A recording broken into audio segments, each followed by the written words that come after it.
let's bring in Angie now for a look at the forecast. Firefighters have their work cut out for them. They do. We have some improving conditions in some spots in some ways. I'll show you exactly what I mean. But first, let's get a bit of a lay of the land. There's that canyon fire you can see just to the north of Los Angeles. 28% contained, more than 5,000 acres burned.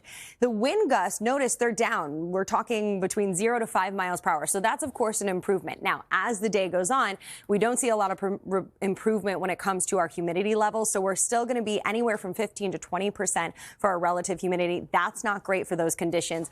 Our high temperatures expected to surge past 100 degrees, up to 105 in this region. And then we will still see some of those peak wind gusts happening throughout the day, anywhere from 15 to 25 miles per hour. So those conditions going to be lasting through the day as firefighters continue to battle that. Meanwhile, across the Rockies, we've had a fire weather threat across that region for a couple of days now. It does look slightly improved, but again, still those strong wind gusts up to 25 miles per hour and low humidity levels. So anywhere from Grand Junction down to Farmington, the Grand Canyon included in that as well. Something to be aware of. I mentioned those temperatures past 100 degrees across Southern California, and that's not the only spot that has some of these heat alerts in effect. We've got 36 million people across parts of the Southern Plains, parts of the Northwest, parts of the Southwest. And really that heat has worked its way farther to the north and east here as the past couple of days have gone on. So we've still got the triple digits for Midland. We've got high 90s for Amarillo and Albuquerque, as well as Tulsa, and then the 90s for Chicago, Columbus, and even Syracuse. You're close to 90 degrees. These temperatures anywhere between 5 and 15 degrees above where they should be for this time of year.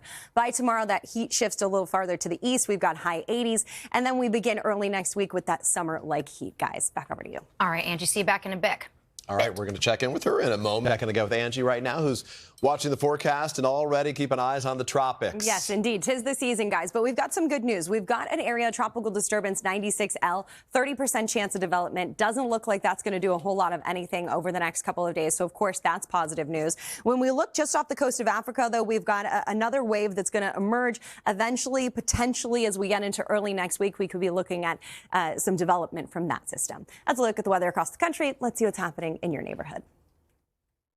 And that's a look at your forecast, guys. Thank you. Appreciate it, Angie. All right, still to come here, cruise chaos. Marissa Parra is in Miami with a look. All right, Angie's got another check on the weather, including some storms in the Midwest right now. Yes, if you're staying on land across parts of the Midwest and the Great Lakes, guys, you've got some lightning to deal with this morning, and you're going to see some heavy rain throughout the weekend. So here's where we're dealing with it right now. But notice, we do have this flood watch that's in effect essentially from Wisconsin stretching back to Kansas, Kansas City, Madison, Des Moines included in that, as we gear up for multiple kind of repeated rounds of rain across that region, and a good dose of it here as we get through the weekend. Some of those strong storms focused across parts of the Midwest today with those impressive rainfall rates, anywhere from 2 to 4 inches. And then again tomorrow from Kansas to Missouri, we'll see some gusty storms as well as that flood threat across this same region. Here's the area we're watching for the stronger storms today. Green Bay, Madison, Davenport, down to Omaha included in that. Winds and hail the main threat, but we will see plenty of rain as the weekend goes on.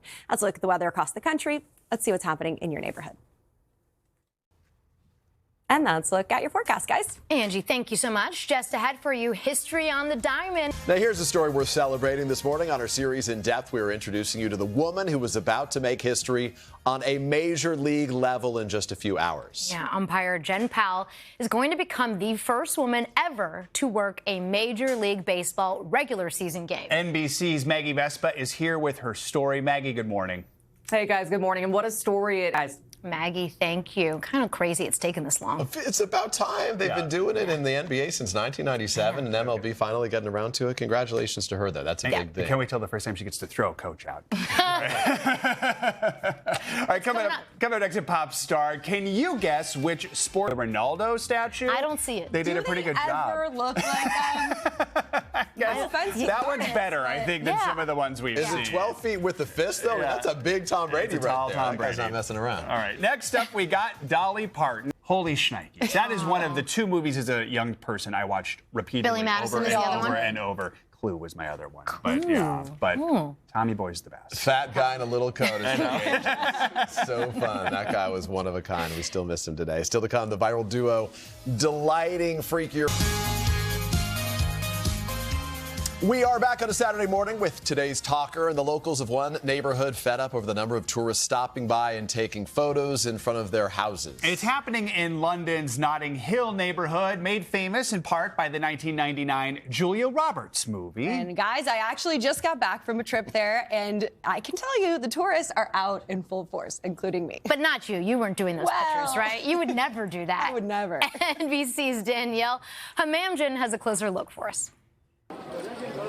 Boy, oh boy, you guys. That was you in that shot, right? That was not me. I did not walk up any steps. I can confirm, but it even annoyed me. I mean, me, a tourist who was there to see You're telling the us you beautiful didn't take sights. any pictures? I didn't take one single photo of myself. I took some iconic photos of the book. You can see the famous But look, bookshop they've got and stuff. the poster up, And so the they poster, want it's people beautiful, to come. but it's annoying. I would be very frustrated. Let's be if I clear, went the there line too. is clearly drawn when you're walking onto someone's stoop. Yes. You're Yes, at their totally. front Yes. door. Right. Like that's not kosher. Yes, that's a But little it's different. so cute. You know, Yes, those painted it's so houses. Just a girl standing in front of a boy asking him to get off my porch. Yeah.